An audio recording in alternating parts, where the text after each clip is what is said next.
ഇന്ത്യയിലേക്കുള്ള Russian crude ഓയിലിന്റെ ഇറക്കുമതിയിൽ വൻ ഇടിവ്. ജനുവരിയിൽ റഷ്യയിൽ നിന്നുള്ള ഇറക്കുമതി കഴിഞ്ഞ ഒരു വർഷത്തിനിടയിലെ ഏറ്റവും താഴ്ന്ന നിരക്കിലെത്തി. അതായത് ഇറക്കുമതിയിൽ ഉണ്ടായിരിക്കുന്നത് കഴിഞ്ഞ വർഷത്തെ ഏറ്റവും ഉയർന്ന നിരക്കിൽ നിന്നും 35% കുറവാണ്. ഉക്രൈൻ അധിനിവേശത്തിന് പിന്നാലെ വലിയ തോതിലുള്ള കിഴിവുകൾ പ്രഖ്യാപിച്ചതിനെ തുടർന്നായിരുന്നു റഷ്യ ഇന്ത്യയുടെ ഏറ്റവും വലിയ ക്രൂഡ് ഓയിൽ ഇറക്കുമതിക്കാരായി മാറിയത്. 2022 ജനുവരിയിൽ റഷ്യയിൽ നിന്നുള്ള ഇറക്കുമതി നാമമാത്രമായിരുന്നെങ്കിൽ 2023 ജനുവരിയിൽ ഇത് എക്കാലത്തെയും ഉയർന്ന നിരക്കായ പ്രതിദിനം 1.27 ദശലക്ഷം ബാരൽ എന്നതിലേക്ക് എത്തി.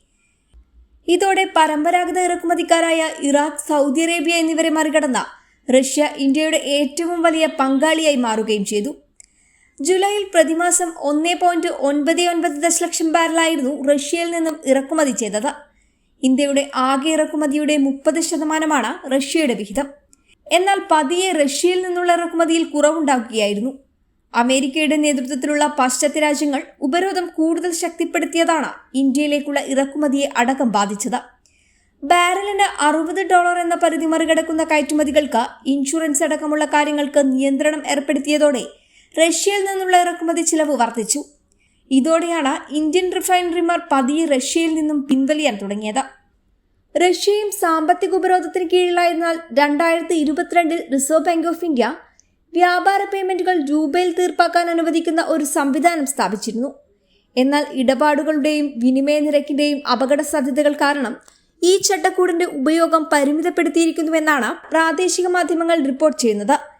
ഇതോടെ റഷ്യയുടെ ക്രൂഡിന് ഇന്ത്യ ഡോളറിന് പുറമെ UAE ദർഹത്തിലും പേയ്മെന്റ് നൽകിയിട്ടുണ്ട്. കറൻസികൾക്ക് പുറമെ മറ്റു വസ്തുക്കളിലെ വ്യാപാരത്തിലൂടെയും ഇന്ത്യ പേയ്മെന്റ് നടത്തിയിട്ടുണ്ടെന്നാണ് ചില റിപ്പോർട്ടുകൾ പറയുന്നത്. കഴിഞ്ഞ മാസത്തെ പേയ്മെന്റിന്റെ ഒരു ഭാഗം വാഴപ്പഴത്തിലെ വ്യാപാരത്തിലൂടെയാണ് ഇന്ത്യ നൽകിയതെന്നാണ് റഷ്യൻ മാധ്യമങ്ങൾ റിപ്പോർട്ട് ചെയ്യുന്നത്. ഇന്ത്യയിൽ നിന്നാണ് റഷ്യ ഏറ്റവും കൂടുതൽ വാഴപ്പഴം ഇറക്കുമതി ചെയ്യുന്നത്.